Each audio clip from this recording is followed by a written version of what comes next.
آپ کو کل کہا تھا کہ کچھ پروجیکٹس کی کچھ منصوبوں کی آپ کو ایک جھلک دکھاؤں گا کہ منصوبے تھے کتنے کے، مکمل کتنے کے ہوئے، اور کچھ بھی نہیں ہوا، کسی کو کوئی سزا نہیں ملی۔ مطلب کہ آپ کا ایک گھر 1 کروڑ میں اگر بننا ہو اور وہ 10 کروڑ میں بنے اور آپ اسی ٹھیکیدار کو رکھیں اور پھر بھی آپ سیٹسفائیڈ ہو، مطمئن ہو، تو یہ تو پھر ماسی کا بیڑا اور نانی کا گھر ہی ہے۔ اسلام آباد ایئرپورٹ 37 ارب کا منصوبہ تھا۔ کتنا؟ 37 ارب کا، اور یہ منصوبہ مکمل پتہ ہے کتنے میں ہوا؟ جی 107 ارب میں یہ مکمل ہوا۔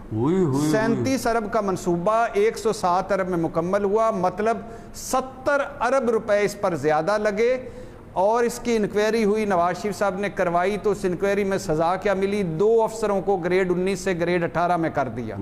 اس میں اتنے سفید پوش شامل ہیں، اتنے جنہوں نے یہ چونا لگا گئے، مگر سارے بچ گئے۔ سارے ٹھا کے پھر بڑھاؤں لا پہنے سے 37 ارب تو 1 کروڑ تھے۔ میں کہہ رہا ہوں 37 ارب کو ڈبل کریں تو 35، 70 اور 74 ارب، پھر ایک اور کریں، 3 ایئرپورٹ بن سکتے ہیں۔ بتاتے جائیں اور بھی بتائیں، ساتھ یہ بھی بتاتے جائیں کہ انفلیشن کیسے ہوئی، ڈالر کیسے بڑھا، چیزوں کی ریٹ کیسے بڑھے، یہ بھی بتاتے جائیں۔ نندی پور منصوبہ 22 ارب کا منصوبہ پہنچا ہوا ہے 100 ارب پر۔ 22 تو 100 تک، 22 سے 100 کہاں، 22 کہاں سے ہو؟ اس کا مطلب ہے ہمیں 2 اور افسروں کو فوراً جی بلکہ وہ بھی نہ کریں، کون سا اپنا پیسہ لگ رہا ہے۔ یہ تو تھوڑی رام سزا نام ہے۔ پر بیٹھو۔ ایک افسر 19ویں گریڈ تک پہنچتے پہنچتے پوری زندگی گزار دیتا ہے، آپ تو اس کی پوری زندگی، یہ عمر قید سے بڑی سزا ہے۔ آپ کو میں کہتا ہوں کہ ساری زندگی لگے رہیں اور 70 ارب روپے کما کے دکھائیں۔ ہاں لو یہ تو 2 گھنٹے کا، اچھا ہاں پوری عمر گزر جاتی ہے۔ میپکو کا منصوبہ ایک تھا خواتین و حضرات، 22 ارب سے 37 ارب کا پہنچا، اور پھر وہ منصوبہ 100 ارب پر پہنچ گیا۔ کہاں 22 ارب، کہاں یہ 100 ارب۔ اچھا منگلا ڈیم ریزنگ منصوبہ جو تھا وہ 25 ارب کا تھا، اور یہ منصوبہ پہنچا 111 ارب پر، کہاں 25 ارب، کہاں 30 ارب، کہاں 111 ارب۔ اچھا نیلم جیلم منصوبہ ایک تھا 80 ارب، یہ 80 ارب کا منصوبہ تھا، 80 ارب کا نیلم جیلم 80 ارب کا، اور پتہ کتنے کا ہوا؟ دسو تسی دسو 500 ارب تک جا پہنچا۔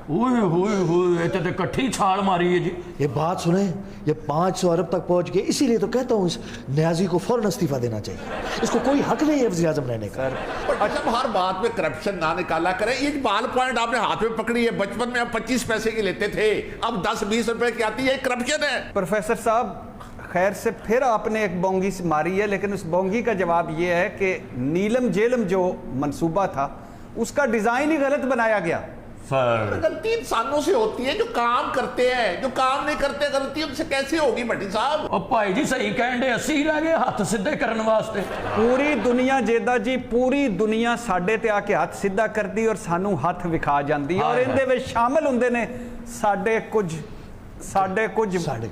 مطلب کیا؟ ساڈے کچھ جیدہ جی سمجھ گئے؟ ہاں جی سمجھ گیا صاحب مشرف دور میں اگر نارویجین کمپنی لٹ کے کھا گئی تو ساڈا کی قصور ہے؟ سر اس میں سارے شامل ہیں، 73 سالہ تاریخ ہے جس میں سب شامل ہیں، سارے آمر، سارے جمہورے، سب شامل ہیں، ہم سارے شامل ہیں، ہمیں ساروں نے بڑی پلاننگ، منصوبہ بندی، بے دردی اور بے رحمی سے لوٹا ہے۔ بیٹے سب کو شامل کر لیا۔ اچھا ایک بینک، خواتین و حضرات، ایک بینک آف پنجاب جس کے 50 ارب کھا لیے گئے، اور ایک آپ کو یاد ہوگا ایک ہمیش خان صاحب تھے جن کو باہر سے لایا گیا، بڑے خبریں چلیں، بڑی شادیانے بجائے گئے کہ ملزم یا مبینہ ملزم یا مجرم واپس آ گیا ہے، اور آج کوئی پتہ نہیں وہ 50 ارب کہاں چلے گئے، سٹے چل رہے ہیں عدالتوں میں، وہ ملزم یا مجرم کہاں گئے۔ سارا طریقہ بڑا لکھاں کروڑا کھا کے سٹے لے لو رام نے۔ اچھا مسابقتی کمیشن ایک گورنمنٹ کا ادارہ ہے، حکومت کا ادارہ ہے، اس نے 26 ارب جرمانے کیے مختلف محکموں پہ، مختلف لوگوں پہ، وہ ساروں نے سٹے لیے ہوئے، 4 آنے نہیں کسی نے دیے۔ تیرے لکھاں روپیاں دا کروڑا ارباں دا پتہ نہیں، اے بھی 10 جنہیں نہ میں 20,000 دی کمیٹی پائی، او بھی مائی دا پتہ نہیں لگا۔ چاچا تیری کمیٹی کی 24 کروڑ لوگاں دی کمیٹی کھا گئی ہے، کچھ 5% جڑی دنیا ہے نا اتھے 5%، وہ 95% لوگاں دی کمیٹی کھا گئی۔ ہم کوئی 16ویں-17ویں مرتبہ IMF کا دروازہ کھٹکھٹا چکے ہیں، کشکول لے کر کے، دے سخیا اللہ کے نام پہ دے دے۔ 14واں IMF کا پروگرام ایسا پروگرام تھا کہ جس میں انہوں نے کاغذوں میں ہمیں قرضہ دیا، اور کاغذوں میں